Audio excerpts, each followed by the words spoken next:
Assalamualaikum warahmatullahi wabarakatuh.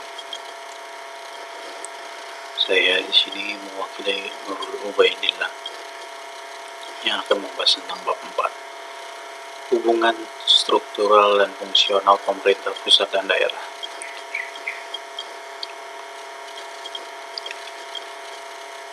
Bagian A. Desentralisasi atau otonomi daerah dalam konteks kesatuan Republik Indonesia.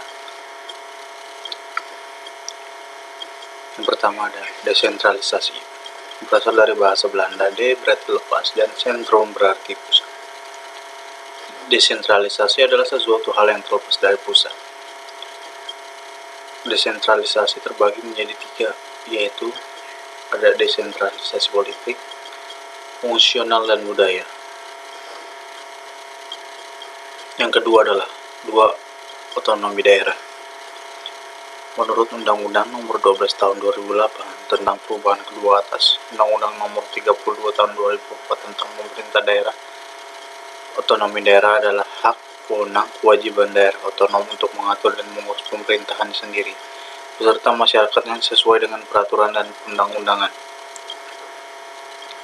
3. Otonomi daerah dalam konteks negara kesatuan. Otonomi daerah di Indonesia dilaksanakan dalam rangka perbaikan kesejahteraan rakyat serta memberi kesempatan pemerintah daerahnya untuk memperhatikan potensi daerah masing-masing.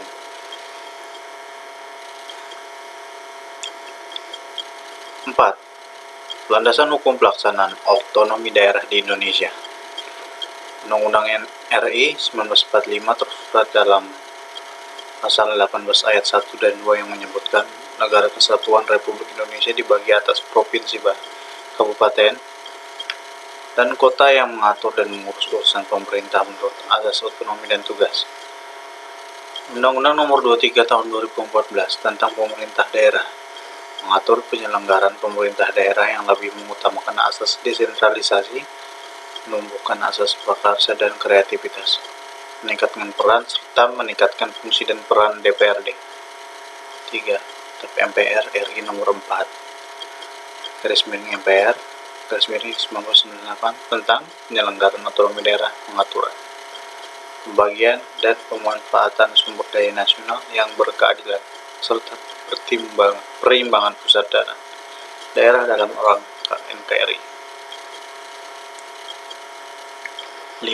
Adanya nilai, dimensi, dan prinsip otonomi daerah. Nilai utaris, yaitu di mana nilai kedaulatan tidak terbagi-bagi di antara lapisan masyarakat. Lalu ada nilai desentralisasi teritorial. Pemerintah wajib melaksanakan politik desentralisasi. Lalu titik berat pelaksanaan otonomi daerah di kabupaten atau kota berupa A. Dimensi politik, dimensi administratif. Kabupaten atau kota terlebih tahu kebutuhan dan potensi rakyat daerahnya. 6. Prinsip otonomi daerah. Ada prinsip kesatuan, prinsip real dan tanggung jawab, prinsip penyebaran, prinsip keserasian, aspek pemberdayaan.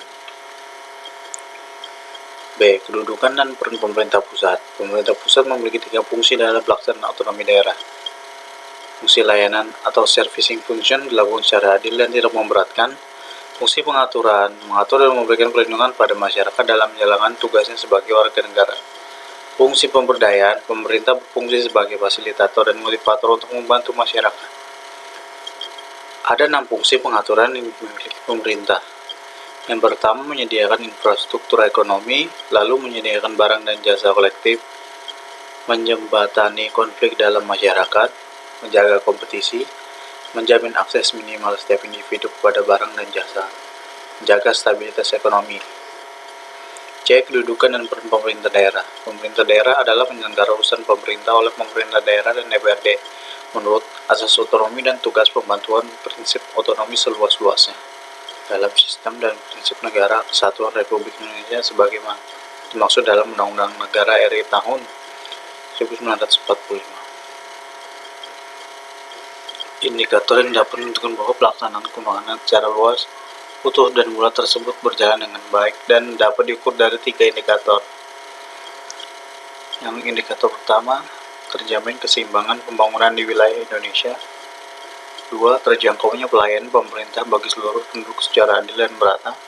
3. Tersedianya pelayanan pemerintah yang lebih efektif dan efisien. D. Hubungan struktural pemerintah pusat dan daerah. Ada dua cara yang dapat menghubungkan pemerintah pusat dengan pemerintah daerah, yakni sentralisasi dan desentralisasi. Apabila desentralisasi berarti pembagian tugas diatur oleh pemerintah daerahnya, sentralisasi berarti tugas-tugas dilaksanakan oleh pemerintah pusat secara dekonsentrasi. 3 faktor dasar pembagian tugas dan fungsi antara pemerintah pusat dan daerah. A. Fungsi skala nasional dan berhubungan dengan negara diserahkan kepada pemerintah pusat. B. Fungsi yang menyangkut pelayanan masyarakat yang perlu disediakan secara beragam untuk seluruh daerah dikelola oleh pemerintah pusat. C. Fungsi pelayanan yang melibatkan masyarakat luas dan tidak memerlukan tingkat pelayanan standar diserahkan kepada pemerintah daerah sesuai dengan kemampuan masing-masing daerah. E. Hubungan fungsional pemerintah pusat dan daerah. Pemerintah pusat dan daerah memiliki hubungan kewenangan yang terletak pada visi dan misi dan tujuan, dan fungsinya satu sama lain yang saling melengkapi.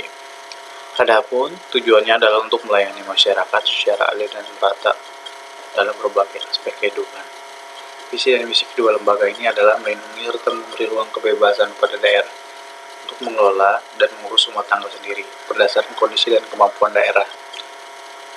Kemudian, hubungan keuangan, pelayanan umum, pemanfaatan sumber daya alam dan sumber daya lainnya antara pemerintah pusat dan pemerintah daerah diatur dan dilaksanakan secara adil dan selaras berdasarkan undang-undang.